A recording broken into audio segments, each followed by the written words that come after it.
Programme मद्दे मुकाबले में खुश आमदेद। मैं हूं रबिया एहसन और मेरे साथ मौजूद है रऊफ क्लास्टा। और आज के प्रोग्राम में जिन टॉपिक्स पे हम बात करेंगे उसमें सबसे पहले पीपल्स पार्टी और नून लीग में फासले बढ़ गए। बिलावल भुट्टो और जरदारी ने भी good cop bad cop policy अपना ली। बिलावल का जल्द इंतखाबात पर जोर, आइंदा सियासी सफबंदियां क्या होंगी। सदर आरिफ अलवी उबूरी सदर के तौर पर नई जंग के लिए तैयार। इलेक्शन तारीख देने की बाज़गश्त, क्या सदर की दी गई इलेक्शन तारीख पर इंतखाबात मुमकिन होंगे। अहम तफसीलात आपके साथ शेयर करेंगे। इसके अलावा बात करेंगे सुप्रीम कोर्ट में नए अदालती साल का आगाज, चीफ जस्टिस उमर अता बंदयाल का अहम एतराफ। आईनी इश्यूज में उलझाकर सुप्रीम कोर्ट को इम्तिहान में डाला गया। जेर इल्तवा मुकदमात में सिर्फ 2000 कमी आ सकी। चीफ जस्टिस सियासी केसेस पर बोल पड़े। गुज़श्ता साल क्या आला अदलिया आम आदमी को रिलीफ देने में कामयाब हुई। इसके बारे में भी अहम तफसीलात हैं जो आज के प्रोग्राम में डिस्कस करेंगे। इसके अलावा बात करेंगे पाकिस्तान में साबिक अमरीकी सफीर कानूनी जंग में फंस गए। कतरी शहजादे से सास के लिए लिया गया डायमंड सेट गले पड़ गया। बदनाम बिजनेसमैन से फायदे, पाकिस्तानी गर्लफ्रेंड पर डॉलर्स की बरसात। अमरीकी अखबार वॉशिंगटन पोस्ट ने माशकों और दीगर जराइम का पर्दाफाश कर दिया। सजा मिलने का इम्कान, तफसीलात शेयर करेंगे। इसके अलावा बात करेंगे आलमी इदारे डरते हैं, मुझसे डरते हैं। मैं डॉलर 200 तक लाना चाहता था, मैंने लाना था और पैगाम मिला मार्केट चलने दे। नून लीग के साबिक वजीर खजाना इसहाक डार के बड़े इंकशाफात, कौन सी ताकतें डॉलर कंट्रोल करने में रुकावट बनी, डार के इंकशाफात में कितनी सच्चाई है, इन तमाम पहलुओं पर बात करेंगे। और आज हमारे साथ गुफ्तगू करने के लिए हमारे साथ गेस्ट भी मौजूद होंगे, उनको वेलकम करेंगे। और हमारे साथ मौजूद हैं माहिर कानून हैं और इसके अलावा सीनियर एंकर पर्सन और तज्जियाकार हैं मुनीब फारूक साहब, उनको वेलकम करेंगे। अस्सलाम वालेकुम मुनीब साहब। जी वालेकुम सलाम। जी मुनीब साहब, स्टार्टिंग बहुत सारी चीज़ें वैसे तो डिस्कस करने वाली, बट स्टार्टिंग फ्रॉम दिस के आज नए अदालती साल का आगाज़ हुआ है। अगर आपसे बतौर माहिर कानून, बतौर एक तज्जिया निगार ये पूछा जाए कि चीफ जस्टिस उमर अता बंदयाल के इस पूरे टेन्योर को आप कैसे देखते हैं, तो क्या कहेंगे? बहुत शुक्रिया। देखिए, मेरे नज़दीक तो उमर अता बंदयाल साहब का जो टेन्योर है वो एक निहायती मायूस कुन दौर था पाकिस्तान में अदलिया के हवाले से। वो कि बिल्कुल ऐसा नहीं है कि पाकिस्तान में कोई जो हमारी अदालती तारीख है वो को बहुत ताबनाक उसकी हिस्ट्री है और बहुत कोई आला काम हुआ है हमारे मुल्क की अदालती तारीख के अंदर। लेकिन उमर अता बंदयाल साहब के अंदर जो सियासी सफबंदियां पाकिस्तान की सबसे बड़ी अदालत के अंदर की गई वो अपनी मिसाल आप है। और जिस तरह से सुप्रीम कोर्ट डिवाइड हुई, पहले भी होती थी लेकिन शायद इतनी तरह बुरी तरह एक्सपोज नहीं थी, लेकिन जिस तरह फिर उमर अता बंदयाल साहब के दौर में सुप्रीम कोर्ट डिवाइडेड हुई, फिर एक्सपोज हुई, फिर उमर अता बंदयाल साहब ने जजों की तैनाती के अंदर अनडिनाइबली, मैं इसलिए लफ्ज अनडिनाइबली इस्तेमाल कर रहा हूँ क्योंकि इसकी कोई तरदीद नहीं है कि उन्होंने पाकिस्तान की इस्टेब्लिशमेंट की मदद ली और अपनी मर्जी के जजों को एलिवेट करवाया सुप्रीम कोर्ट के अंदर। फिर उमर अता बंदयाल साहब ने चंद ऐसे फैसले, जिनमें सबसे भोंडा और बदनुमा फैसला 63A की इंटरप्रिटेशन का था, आर्टिकल 63A की, वो किया, उसको ऑथर किया। उसको ऑथर करने के लिए उन्होंने जमीन और आसमान के कलाबे मिलाए। उनके सियासी सफबंदियों को फैसिलिटेट करने के लिए उमर अता बंदयाल साहब ने आइन की जो हुदूद है उसको भी फलांगा। आखिर में उमर अता बंदयाल साहब ने खुद को इस हद तक एक पॉलिटिकल जज साबित किया, इसलिए क्योंकि बाकी तो देखिए, जैसे बाकी जज साहबान थे, जैसे साकिब निसार साहब थे, तो सबको पता था कि वो दुनियादार किस्म के हैं, अपस्टार्ट टाइप की उनकी पर्सनैलिटी है, उनको बहुत शौक था लाइमलाइट में आने का और पॉपुलिस्ट किस्म के काम करने का, पॉपुलिज्म दिखाने का। लेकिन जो लिबादा उमर अता बंदयाल साहब ने ओढ़ रखा था कि मैं आइन और कानून का पाबंद हूँ, उन्होंने तमाम काम, ये चले अगर तमाम ना भी सही तो ज्यादातर काम वो काम करते हुए उस जो इम्प्रेशन था उसकी नफी की। और उन्होंने साबित किया कि वो आइन और कानून के लिबादे के अंदर छुपे एक सियासी जज है।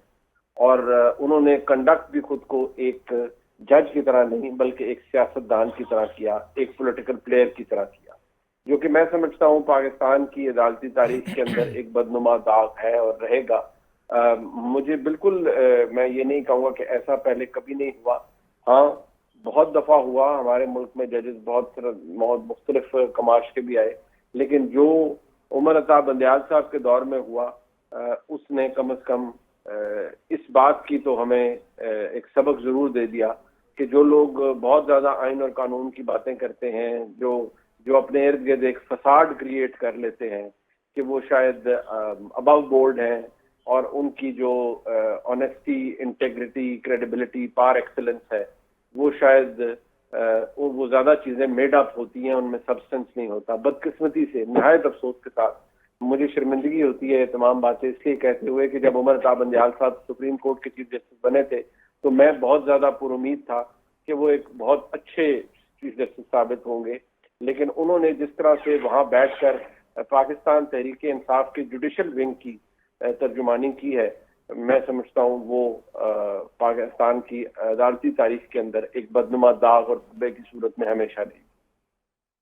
ये मुनीब साहब, आप साहब ज़र माहिर कानून भी हैं, इन चीज़ों की डेलिकेसी समझते भी हैं, अपना प्रोग्राम भी करते हैं बड़ा ज़बरदस्त किस्म का। आप समझते नहीं है कि ज़रा थोड़ा सख्त आपने कमेंट्स किए हैं सर बंदयाल साहब पे? Do you think so? या आप समझते हैं कि वाकई जो हमारी हिस्ट्री चली आ रही है, ये पहले से एक बार गुलजार साहब थे, फिर साकिब निसार साहब थे, फिर ये उसके बाद बंदयाल साहब थे, तो आप साहब को एक ही उसमें समझते हैं कि कोई दरमियान में कोई डिपार्चर नहीं थी? देवर इन द सेम लीग?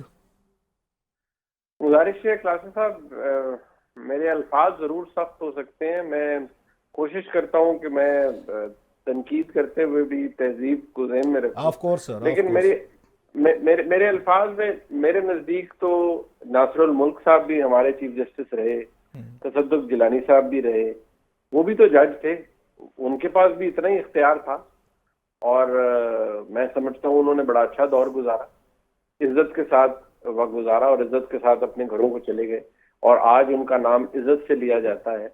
ना साकिब निसार साहब बदकिस्मती से, ना गुलजार साहब, ना ही खोसा साहब और ना ही उमर अता बंदयाल साहब, इनमें से कोई जज ऐसा नहीं है जिसने अपनी हुदूद से बाहर निकल कर काम ना किया। चले खोसा साहब की तो और मसाइल थे, वो उन्होंने तो अपना, मेरे ख्याल में अपनी जो बेड़ियां थी उनमें पत्थर उसी वक्त डाल दिए थे जब उन्होंने पैनमा का फैसला ऑथर किया, उसके अंदर जो उन्होंने चीजें लिखी। लेकिन मैं समझता हूँ कि जो गुलजार साहब ने किया और उससे पहले साकिब निसार साहब ने किया, फिर उमर अता बंदयाल साहब ने किया, तो मुझे तो कोई शक नहीं है, किसी को अच्छा लगे बुरा लगे, मेरा तो कोई जाती केस नहीं था, ना ही मैंने सुप्रीम कोर्ट से। अच्छा, आपको लगता नहीं है, क्योंकि आप इन चीज़ों को बीइंग स्टूडेंट ऑफ लॉ, क्योंकि प्रैक्टिसिंग आप इन चीज़ों को देखते हैं, ये खोसा साहब ने बाज़ बड़े मुश्किल फैसले भी तो किए। जब हम उन पे एक क्रिटिकली इवेल्युएट करते हैं तो उसमें ये नहीं देखेंगे कि उन्होंने आसिया बीबी वाला बड़ा मुश्किल फ़ैसला था उन्होंने किया,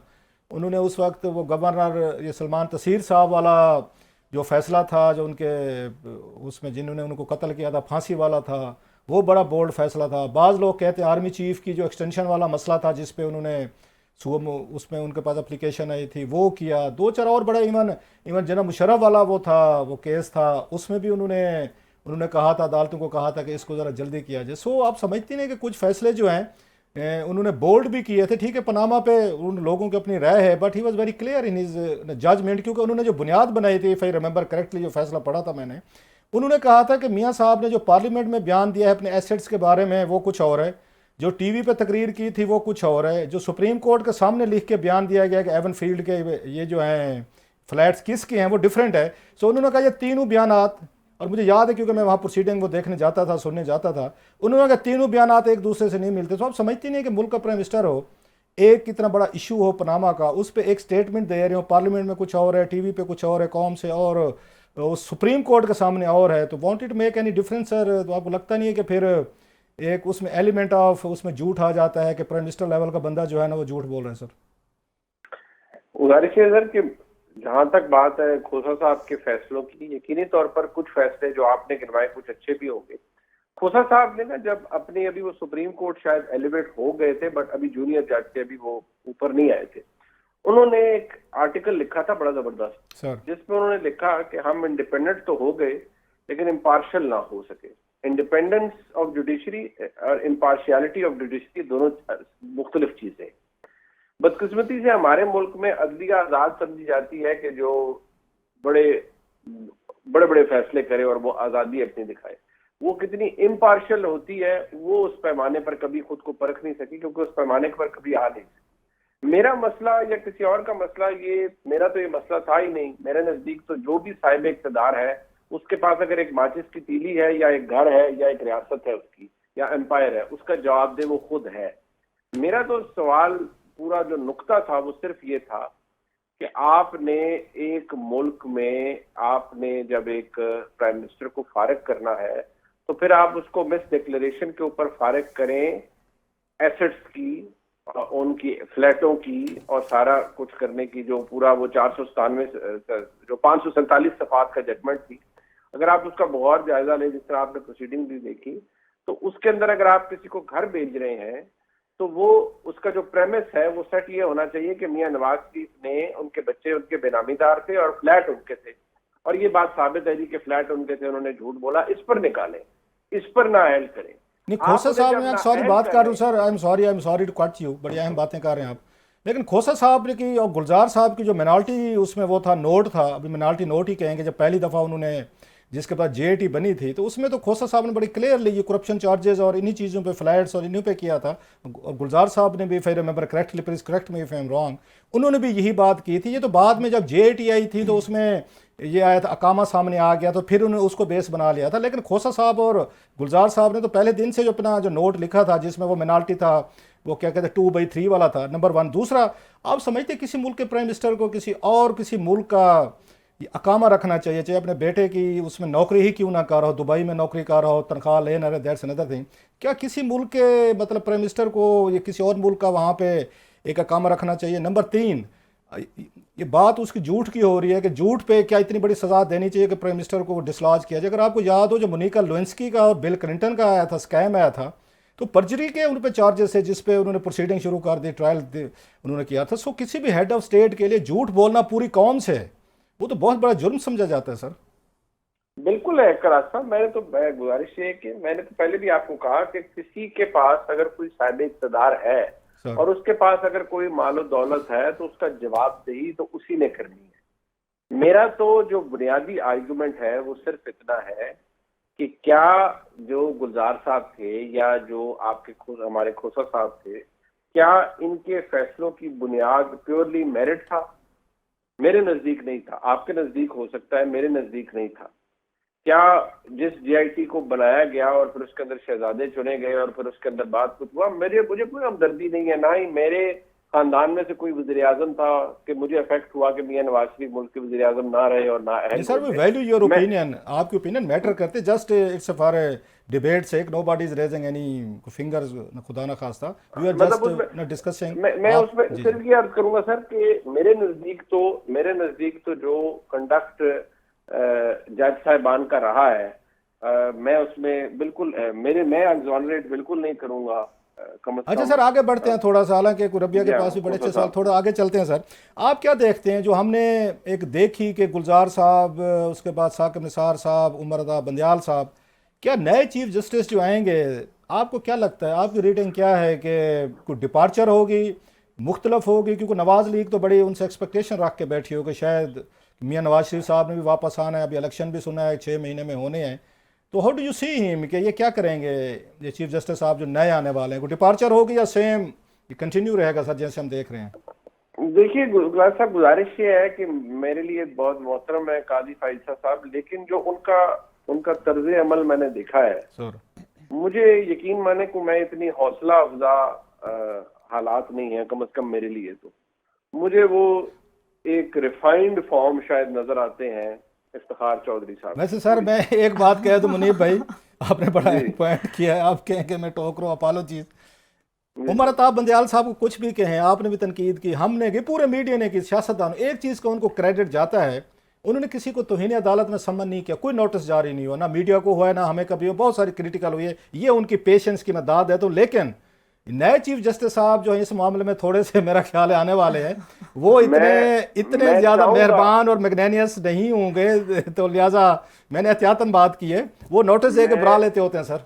बिल्कुल बिल्कुल, मैं तो चाहूंगा कि चीफ जस्टिस साहब के ऊपर जब वो बन जाएंगे चीफ जस्टिस, अपने ओहदे का हल्फ ले लेंगे, तो मैंने तो आपको अर्ज किया कासिम साहब, आप बहसियत एक सीनियर सहाफ़ी आप चीज़ों को और तरीके से एनालाइज करते हैं। मेरे लिए तो बहसियत एक अदना से तालिब इल्म के जो काम मैंने रिसेंटली देखा जनाब काजी फैज़ साहब का भी, वो भी मुझे कोई कम से कम मुझे तो कम से कम मैं इतना कह सकता हूँ कि आई वाज नॉट इम्प्रेस्ड जो उनका तरीकाकार था बहसियत सीनियर क्रिमिनल जज। जो उनकी दुरुस्त बातें हैं मैं उनको मानता हूँ, मैं कहता हूँ बहुत अच्छी बात है। मैं और भी बहुत से जज साहिबान जो किसी की अच्छी बात है मैं उसे मानता हूँ, लेकिन मैं आपको इतना जरूर कह दूं कि मैं दोबारा कहूंगा at the risk of repeating my self कि मैं कोई इतना पुरुमीद नहीं हूं कि मुल्क में कोई अदालती माहौल हमारा बहुत अच्छा हो सकता है। मैं चाहूंगा कि मैं गलत साबित हूं, लेकिन मेरी अपनी रिजर्वेशंस हैं, मेरी अपनी एप्रीहेंशन है। मुझे कम से कम काजी फैज़ साहब का दौर जो आने वाला दौर है वो ऐसे ही नजर आता है जिसके अंदर कोई खास तब्दीली आपको यही नजर आएगी। आपको शायद पॉपुलिज्म नजर आए, आपको शायद बड़े अच्छे अच्छे टिकर्स नजर आए। मुनीब साहब बड़े अच्छे टिकर्स हैं। मुनीब साहब क्लास साहब जो कहना चाह रहे थे ना वो इन अदर वर्ड्स ये था कि आपकी गुफ्तगू में हमें 2 बार डिस्क्लेमर चलाना पड़ जाएगा। नहीं कोई डिस्क्लेमर नहीं है, वो ठीक है। ऑन अ लाइटर नोट, अच्छा मुनीब साहब ये बताइए कि अगर हम ये बात करें कि जो आज गुफ्तगू की चीफ जस्टिस उमर अता बंदयाल ने, उसमें वैसे तो आप उनको तनकीद कर चुके हैं उन पर, लेकिन अगर एक पर्टिकुलरली हम इस बात की बात करें कि उन्होंने कहा कि जो मौजूदा अदालतें हैं उनको आईनी उसमें इश्यूज में फंसाया गया, उलझाया गया, तो वो किसकी तरफ इशारा कर रहे हैं? क्योंकि अगर देखा जाए तो अपेरेंटली कुछ जगहों पे उन्होंने खुद को फ्रेम किया है। So how do you see ये स्टेटमेंट उन्होंने क्यों दी, क्या इसका इक्तबास है? जी मैं आपका सवाल बीच में आवाज काट गई थी, मैं सुन नहीं पाया। चीफ जस्टिस उमर अता बंदयाल ने ये कहा कि अदालतों को आईनी इश्यूज में उलझाया गया, किसकी तरफ इशारा कर रहे हैं वो? देखिए वो ये जो पंजाब और खैबर पख्तूनख्वा के इलेक्शंस हैं उनकी तरफ, उनके हवाले से उनका मेरे ख्याल में इशारा उसी तरफ है। और जो मैं समझता हूँ कि वो तो हटदर्मी थी सबकी कि इलेक्शन नहीं हुए, उनके आईनी तौर पर तो ये पाबंदी थी कि इलेक्शन हो, और मैं समझता हूँ कि उसके ऊपर तमाम बातें जायज थी। जो उमर अता बंदयाल साहब ने गलती की वो सिर्फ ये की कि वो उनको जो जल्दबाजी थी कि मैं फौरी तौर पर इंतखाबात करवाऊं, और फिर वो जो 2 जजों ने उनको लिख के भेज दिया कि वो मोटो लें, तो वो तरीकाकार है जिससे उन्हें कंट्रोवर्शियल बना दिया। बुनियादी तौर पर आईनी तौर पर तो वो दुरुस्त बात कर रहे थे। अच्छा, उन्होंने ये भी कहा कि उन्होंने बड़ी तारीफें की जो आने वाले चीफ जस्टिस है काजी फैज़ साहब की, लेकिन उन्होंने कहा कि हमारी अप्रोच मुख्तलिफ है। तो आप चूंकि बड़ी क्लोजली इन चीज़ों को देखते हैं और आप बड़े बेहतर तरीके से बता सकते हैं, ये तो आपने जेनेरिक उसमें कह दिया कि आपकी क्या एक्सपेक्टेशंस हैं, बट अगर आप कंपेयर करें तो आपको लगता है कि डिफरेंट अप्रोचेस हैं और इसका कोई इम्पैक्ट नजर आएगा? देखिए अप्रोच तो यकीनी तौर पर मुख्तलिफ है दोनों जज साहिबान की, लेकिन जो कम से कम अभी उनके फैसले वो किस तरह से करते हैं, बेंच किस तरह से कॉन्स्टिट्यूट करते हैं, अगर तो मुतवाजन रखेंगे तो बहुत अच्छी बात है। लेकिन अगर वही होगा कि मेरे फेवरेट जज जो हैं वो मेरे साथ बैठेंगे, मेरे नए हम ख्याल मेरे साथ होंगे, तो कोई फायदा नहीं है। अगर तो सुप्रीम कोर्ट चले, सारे जज साहिबान बैठे हैं, सारे जजेस बैठे हैं, पूरा जो कलेक्टिव विजडम है, कलेक्टिव एक्यूमेन है वो सामने आए तो बहुत अच्छी बात है। लेकिन अगर ऐसा ना हो तो फिर मसला खराब है। अच्छा सर, ये इलेक्शन की बात हो रही थी, पूरा दिन टिकर चलते रहे हैं टीवी चैनल्स पे कि सदर ये अलवी साहब जो हैं बस अभी उन्होंने ऐलान किया तो कल किया तो परसों किया तो घंटे में किया, पूरा दिन चलने के बाद वो सब कुछ गायब हो गया। हमारा स्टाइल भी है मीडिया का, आपको पता है कि पूरे दिन में हमें कोई ना कोई इशू चाहिए होता है स्क्रीन भरने के लिए। सर आप इसको कैसे देखते हैं? प्रेसिडेंट साहब वाकई इतनी हिम्मत कर सकेंगे कि जब उन्होंने एक्सेप्ट किया है अबूरी एक प्रेसिडेंट के तौर पर वो काम कर रहे हैं, तो क्या वो एक उसमें अबूरी प्रेसिडेंट जो बहस हो रही थी, मैं सुन रहा था या पढ़ रहा था, क्या अबूरी प्रेसिडेंट जो है वो डेट दे सकते हैं इलेक्शन की, या इलेक्शन कमिश्नर साहब डटे हुए हैं जी मैंने डेट देनी है? तो how do you view that, कि इसको कैसे देखते हैं कि अलवी साहब जो हैं वो कोई डेट दे सकेंगे, या उन्होंने जो नई डील की है आफ्टर मीटिंग्स, जो 2 टॉप के उनसे मुलाकातें हुई थी, उसके बाद तो ये लगता था कि अब वो बैठ के अगले 6 महीने नौकरी करेंगे, तनख्वाह लेंगे, पार्क्स एंड प्रिविलेज और रिटायरमेंट पैकेज लेंगे। लेकिन आज फिर हमारे मीडिया ने कहा नहीं जनाब वो तो बिल्कुल स्टैंड ले गए हैं। देखिए कुछ ऐसा तो नहीं लिखा हुआ आइन में कि सदर मुमलिकत जब तक उनका स्टॉप गेप अरेंजमेंट रहेगा वो उस वक्त तक कोई उनके हालात ऐसे हो जाएंगे कि वो कोई फैसले नहीं कर पाएंगे। हाँ, असूली तौर पर उन्हें अब ये काम नहीं करने चाहिए क्योंकि वो एक स्टॉप गैप अरेंजमेंट के तहत सदर है, लेकिन आइन में कुछ ऐसा नहीं लिखा कि उन्हें कोई इख्तियार अब नहीं है। लिहाजा सूरत हाल बड़ी अजीब है, लेकिन पूरी वजारत कानून अपना पॉइंट ऑफ व्यू देती है। मेरा नुक्ता नज़र फर्क है। मेरा नुक्ता नज़र ये है कि सदर के पास इख्तियार है कि वो इलेक्शन की डेट दे सकता है आर्टिकल 48(5) के तहत। हाँ, जो इख्तियार वो नहीं है उनके पास वो ये है कि चूंकि अब हल्का बंदियां अनाउंस हो चुकी हैं तो वो हल्का बंदियों के शेड्यूल कैंसिल करके जल्दी इलेक्शन अनाउंस नहीं कर सकते। वो इलेक्शन कमीशन के हल्का बंदियों के शेड्यूल के बाद की कोई तारीख जरूर दे सकते हैं, लेकिन हल्का बंदियों के दौरान अगर वो करेंगे तो फिर वो काम खराब हो। बहुत शुक्रिया मुनीब ठीक है। आपका, thank you very much sir, बहुत शुक्रिया, thanks a lot. Munib Farooq साहब हमारे साथ मौजूद थे और यहाँ पे वक्त हुआ एक ब्रेक का। ब्रेक के बाद बात करेंगे अंसा वाशिंगटन से बराह रास्त हमारे साथ मौजूद होंगे और पाकिस्तान में साबिक अमरीकी सफीर कानूनी जंग में फंस गए हैं, उन पे कुछ इल्जामात हैं और बड़े इंकशाफात भी हैं इन इल्जामात के हवाले से। उसकी डिटेल्स आपके साथ शेयर करेंगे, हमारे साथ रहिए।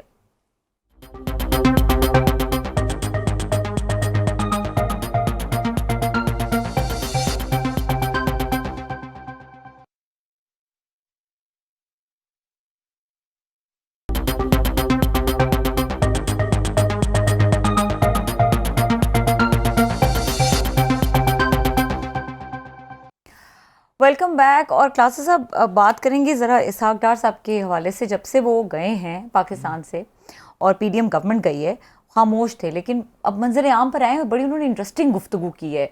और स्टार्टिंग फ्रॉम दिस अगर हम ये बात करें कि वो कहते हैं आलमी इदारे जो हैं वो मुझसे डरते हैं, तो कैसे देख रहे हैं इस गुफ्तगू को? बहुत सारी चीज़ें इसमें। मैंने अभी थोड़ी देर पहले उनका इंटरव्यू सुन रहा था, नदीम मलिक साहब हमारे दोस्त हैं, मेहरबान हैं, उनके उसमें वो बड़ा दिलचस्प इंटरव्यू था। सो दैट्स द रीज़न कि मैंने कहा कि कोई आपसे बैठ के बात की जाए।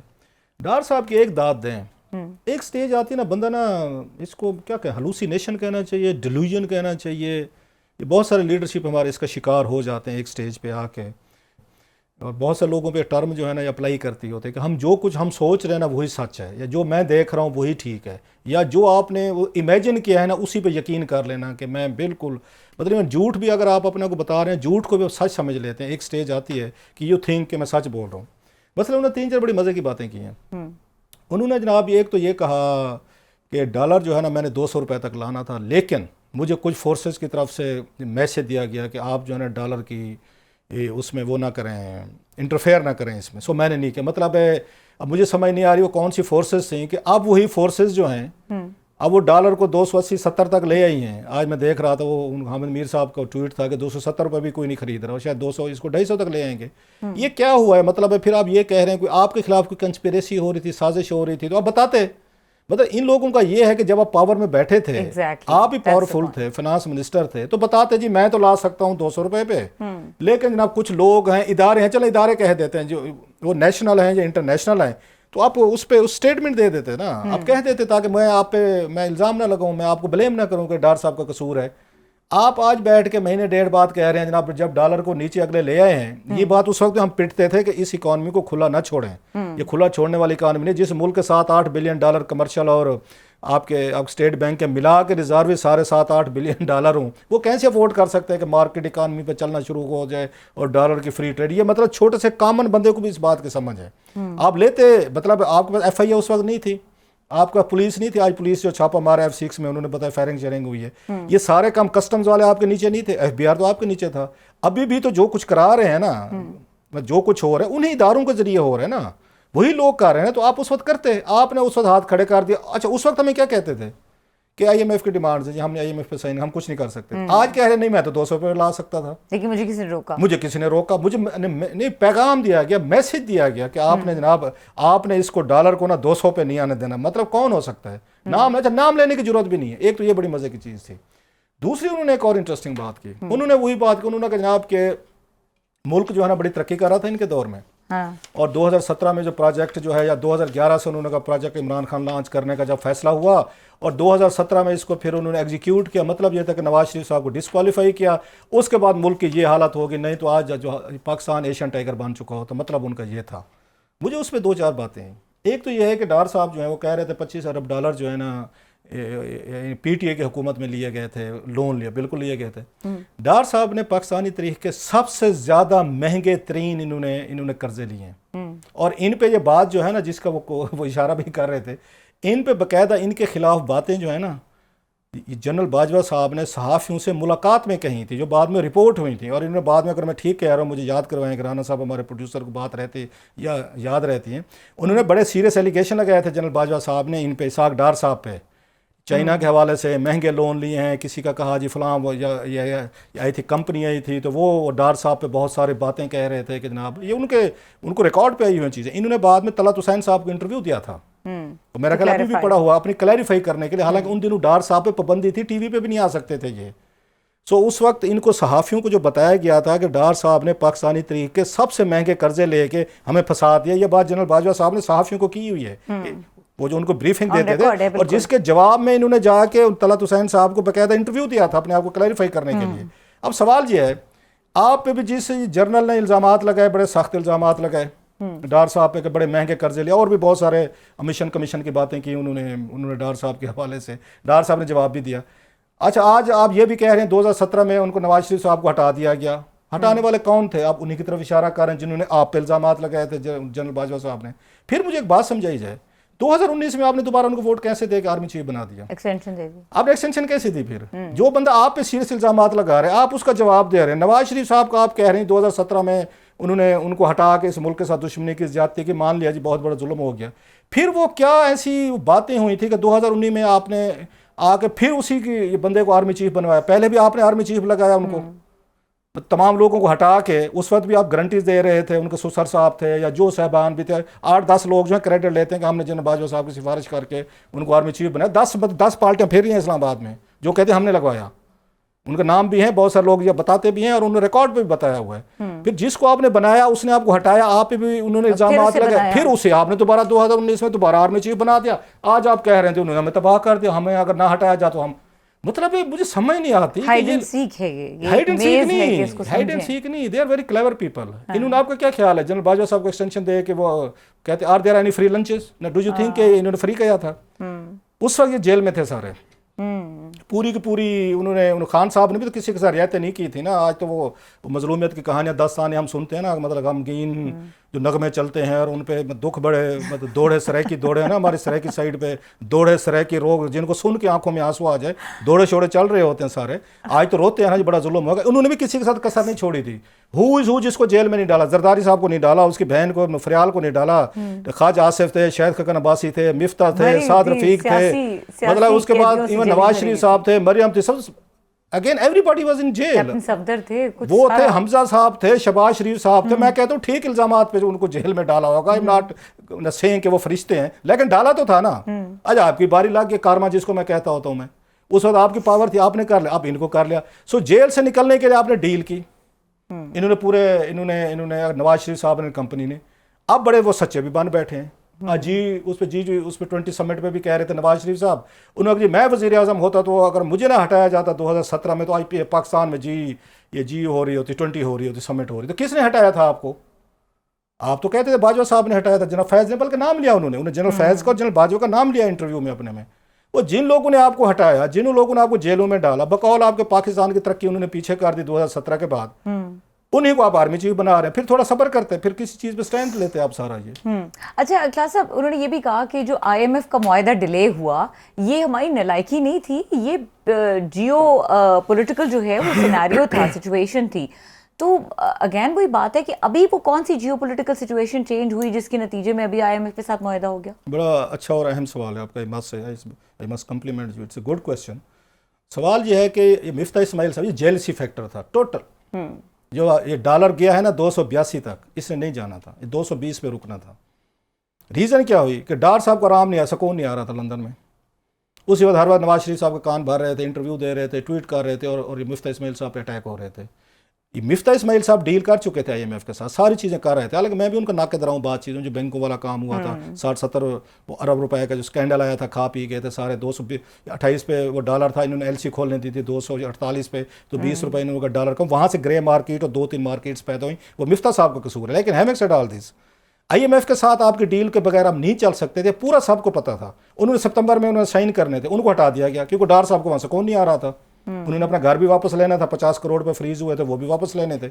उन्होंने कहा जी मुझे बनाए वापस है। उन्होंने कहा कि अगर मैं IMF की डील साइन करता हूँ, उन्होंने आते ही तड़ियाँ लगाई थी, अहमद मीर साहब का प्रोग्राम देख लें। उन्होंने कहा IMF कौन होती है, आज भी कह रहे थे कि इदारे मुझसे डरते हैं, जरा उनका हौसला देखो, उनका कॉन्फिडेंस, ये होना चाहिए कॉन्फिडेंस लेवल जो इसाक डार साहब का। I was impressed. मेरी आज उनसे देखा मोटिवेशनल स्पीकर के तौर पर, मैंने आज अपनी भी काउंसलिंग की है कि इत्मीनान ये वाला होना चाहिए। कहते हैं मुझसे आलमी इदारे डरते हैं। मैं क्या बात है डार साहब, डर के किया क्या फिर उन्होंने IMF के साथ डील साइन ना करके जो सितंबर में होनी थी, ये लेकर अगर मार्च में, इनसे पूछें जो डील सितंबर में होनी थी आपने मार्च में क्यों की? इनका क्या ख्याल था? इनका मुफ्ता ये हो गया, उनको मुफ्ता कहने लगा था मैं, ये मिफ्ता इस्माइल साहब जो है, ये जनाब उन्हें ये जो है भाई साहब, इनके हाल देखें कि इन्होंने साइन की, IMF की शराइत थी बिजली बढ़ाओ फलान फेजेस में बतानी थी।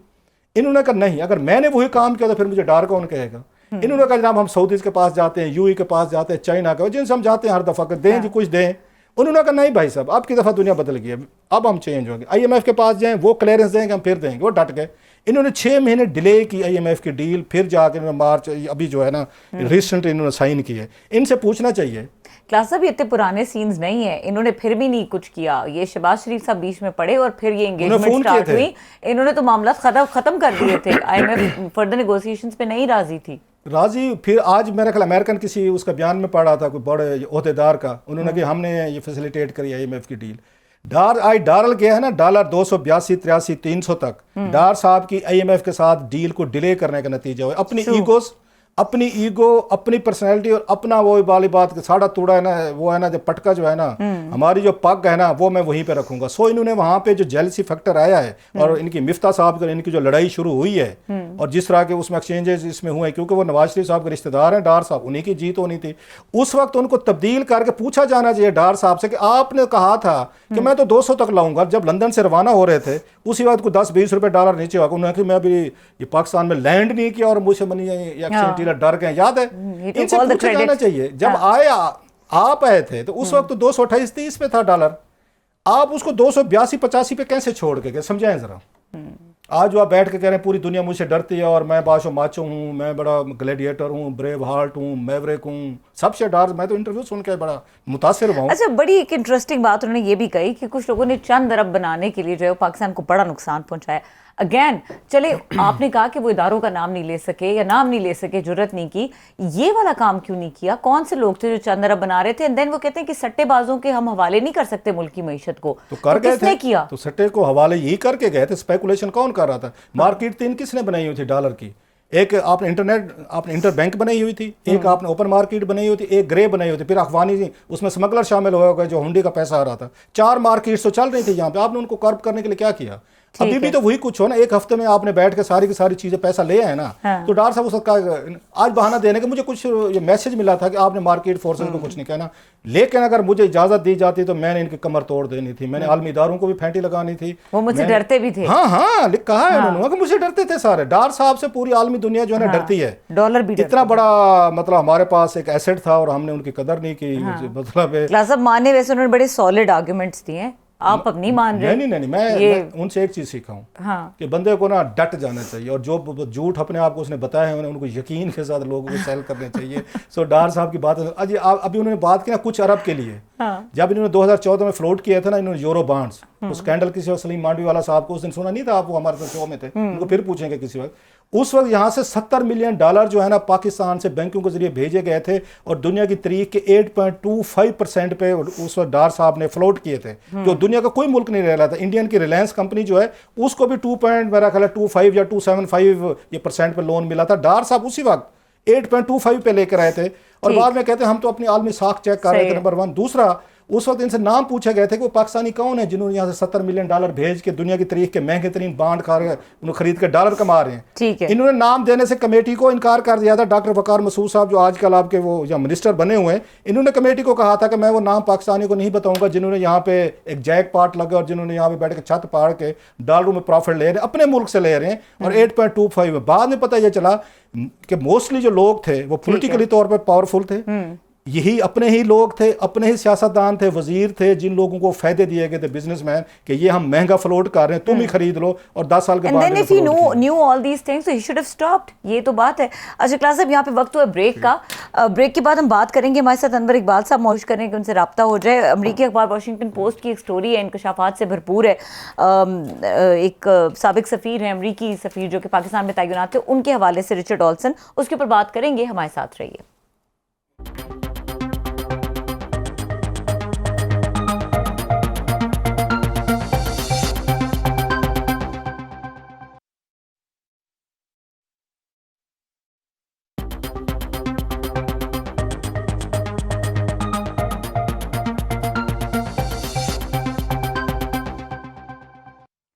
Welcome back. क्लास साहब, कुछ स्टोरी डेवलप हो रही है, हम चाह रहे हैं कि हम इस स्टोरी पे कल बात करें क्योंकि अभी टाइम भी कम रह गया और इसकी काफ़ी डिटेल्स हैं जो कवर करने वाली हैं, जो मैंने ब्रेक से पहले कहा। अब थोड़ा सा सियासी माहौल की तरफ आते हैं क्योंकि यहाँ पे भी एक डिफरेंट सी एक्टिवेशन नज़र आ रही है। बिलावल भुट्टो जरदारी एक्टिव नज़र आ रहे हैं, जरदारी साहब खामोश हैं। बिलावल भुट्टो की जो बातें हैं वो क्या किस तरफ इशारा कर रही हैं? Where is his politics going?